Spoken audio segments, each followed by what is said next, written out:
purging creation, and by opening our hearts without breaking them, he answers our deepest yearning for meaning, which is joy, which is gratitude. How in heaven's name did one man win such strikingly intimate praise? I would suggest that the extreme intimacy of his nonfiction was not only delightful but highly contagious. B.D. saw his stories as diving boards, not news reports. He was interested less in ostensible fact and nominal accuracy than in the bends and layers and implications and insinuations and shimmers of memory. Within those shimmers, he said, were the seeds of stories to which other people can connect.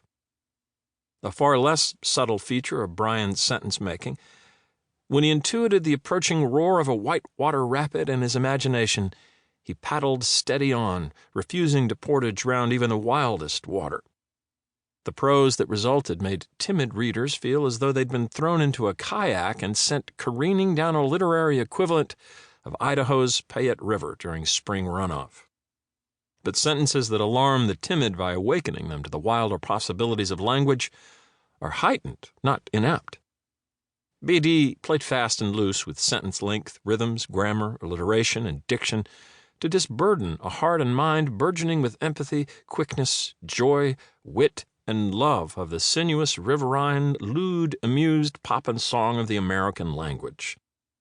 Calling a foul on such phrases is like disallowing certain three-point shots of B.D.'s Golden State Warriors hero Steph Curry because they were launched so ridiculously far from the basket.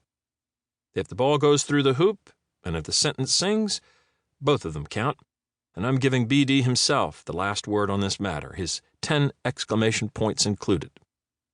From Doyle Brian, subject, aha, 10 exclamation points.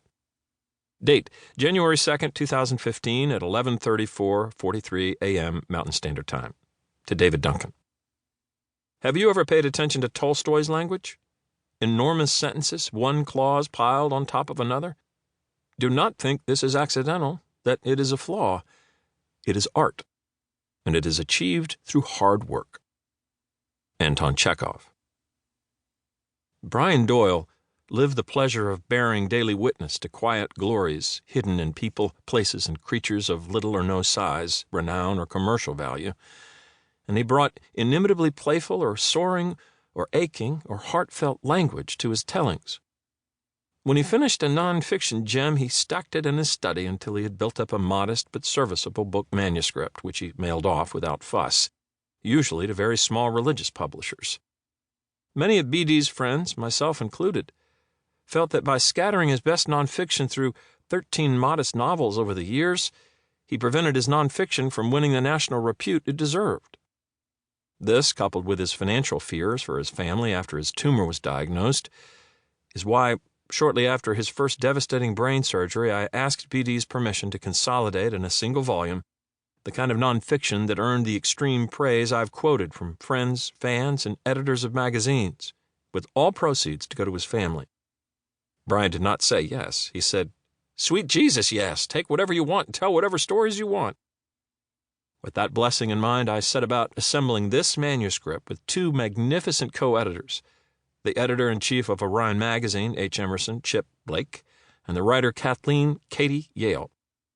B.D.'s nonfiction appeared more than any other writers in Orion, and Chip and I had worked together on my Orion writing for years.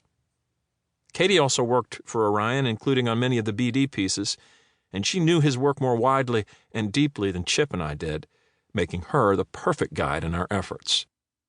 To commune with our friend on this project became a joy to all 3 of us. Speaking of my friendship with Brian, when we met 25 years ago, we each experienced, without overtly acknowledging it, a flame in each of us that we could always find burning in the other, a flame we both held to be inextinguishable. We recognized our shared willingness to speak of almost anything we perceived as spiritual truth. We also loved, during our afternoon work doldrums, to share stuff and nonsense of no redeeming social or spiritual value whatsoever. In response, for instance, to a random baseball note from me about how terrifying it must have been for batters to face the 6-foot 10-inch pitcher Randy Johnson, whose wingspan was so wide and fastball so fast, he seemed to reach out and set his pitches in the catcher's mitt.